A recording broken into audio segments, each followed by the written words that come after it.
portrait. Frederic is the first name. He has a unique history and a great association. But don't touch that dial. There's still more to come. Got the camera, the action, and all that. And Mr. Fields is being interviewed. But today, we're going to explore a new chapter with Mr. Fields.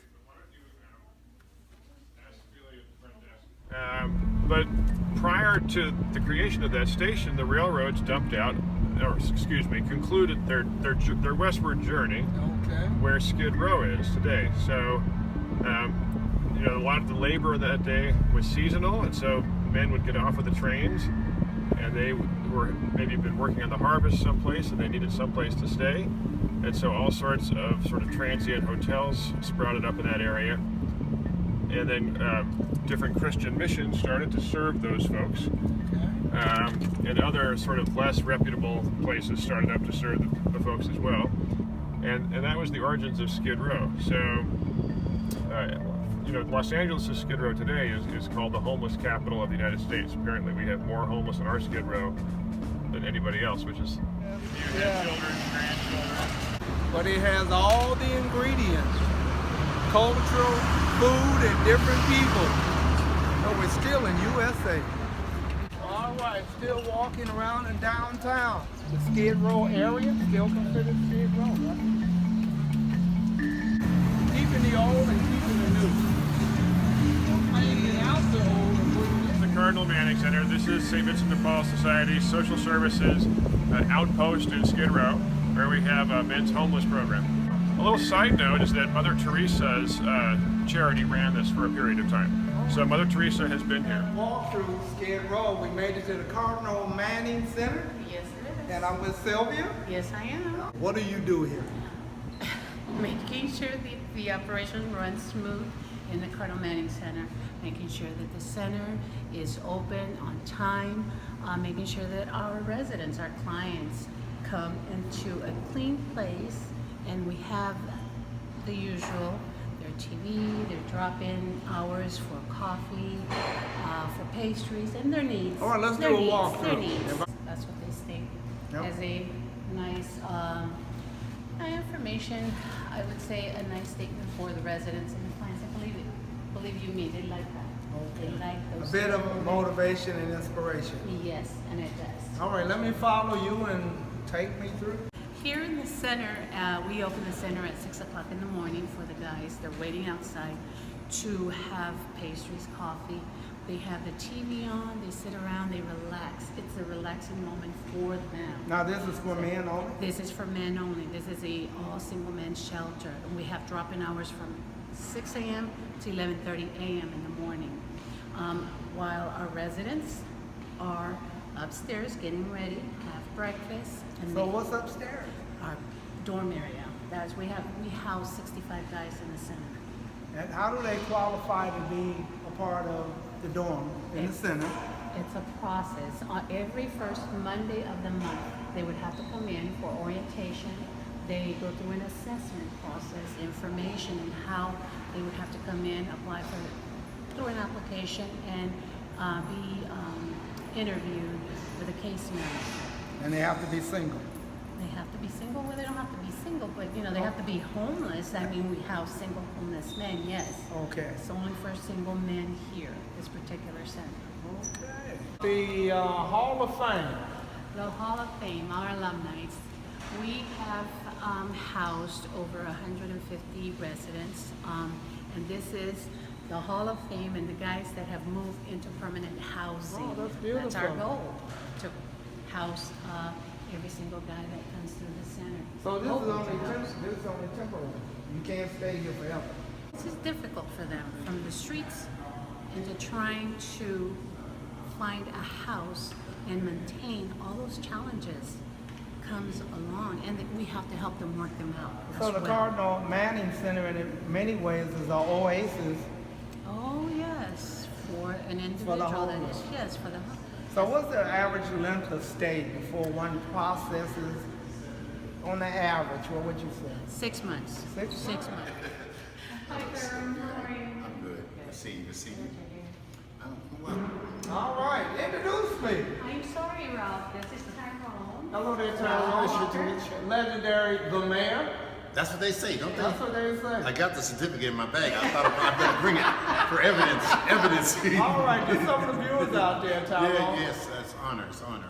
Why the mayor? And the mayor of where? Well, my story begins here. And 30 years ago, I used to sleep out in front of the doorway here, homeless. I came here from Pittsburgh. I retired from the steel mills there. And they laid us off, and somebody said, "Go west, young man. His heel is gold in those heels." And I didn't know what to expect when I got here. All I knew about California was 77 Sunset Strip, Cookie Coleman is here. Okay. And TV a palm land. tree, palm trees. Okay. And I thought I was gonna become a star.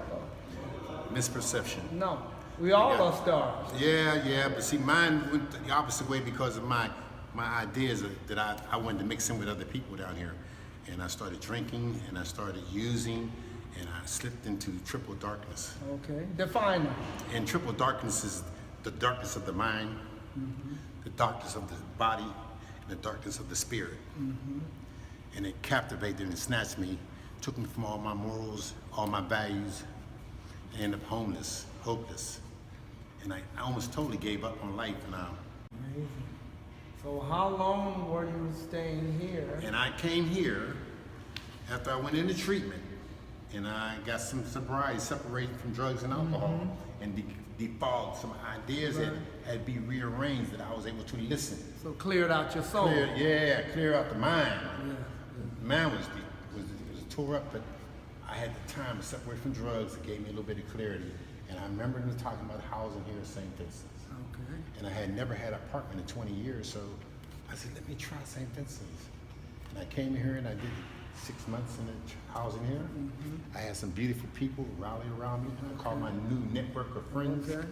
I call it shining the star. Man, they surrounded me. You know, put some And man, luster back to that star. And they brought me to life, and they gave me my first apartment, which I live in today. 67 years old. So I'm still a kid, don't worry about it. To the elevator we go. we can iron our clothes here on this ironing board and get prepared for our day. Okay. And then some people work, and some of us don't work, like myself.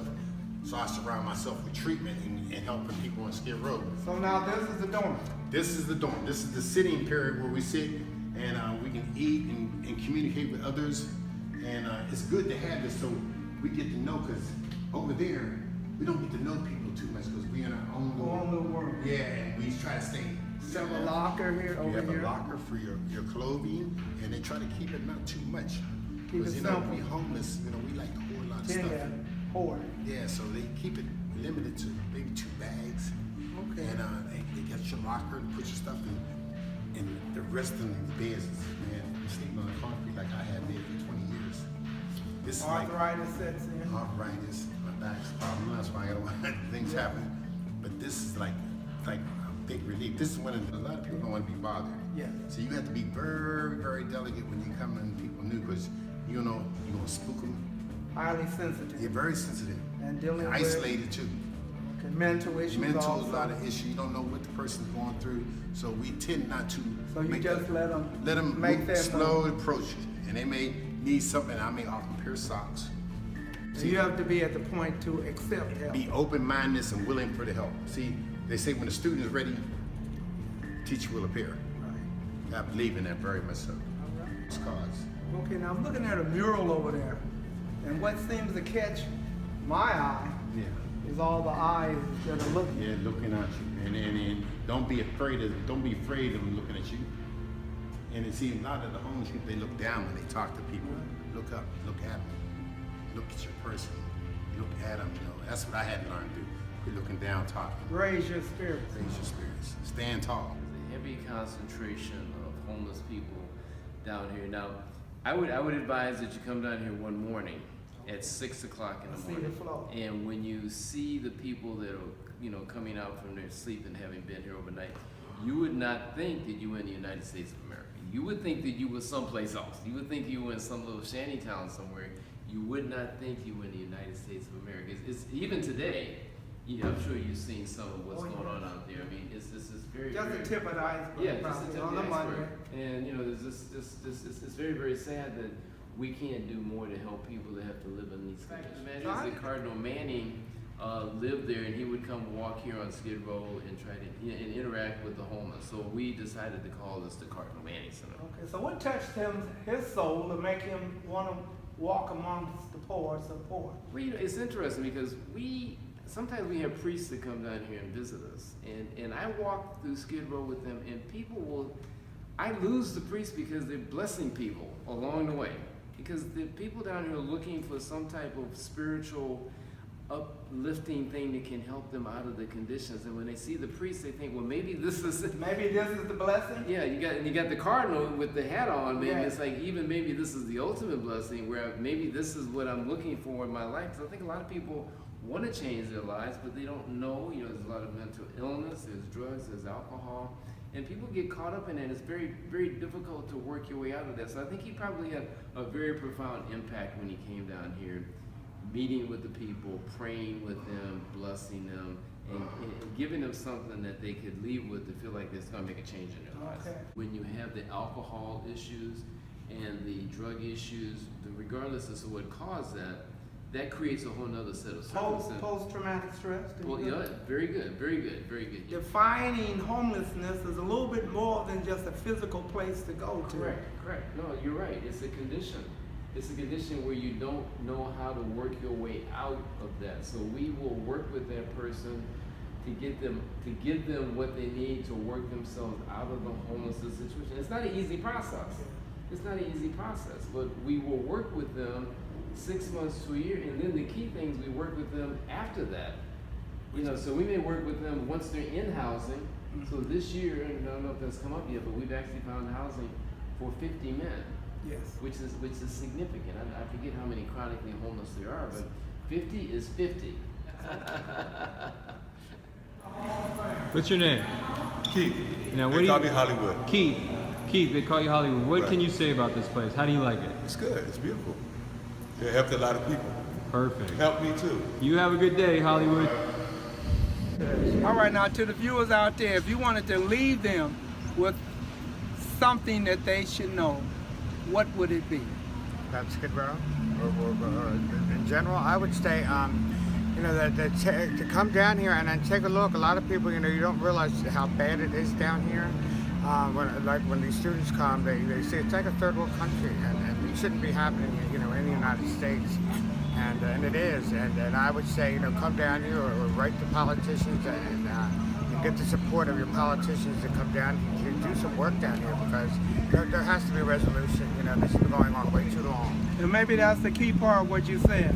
If you're a viewer and you're watching this and you want to create a change, get involved in some form or fashion, whether it's politically, financially, or maybe spiritually by volunteering. Thank you so much for your time. Of course. Thank you. All right.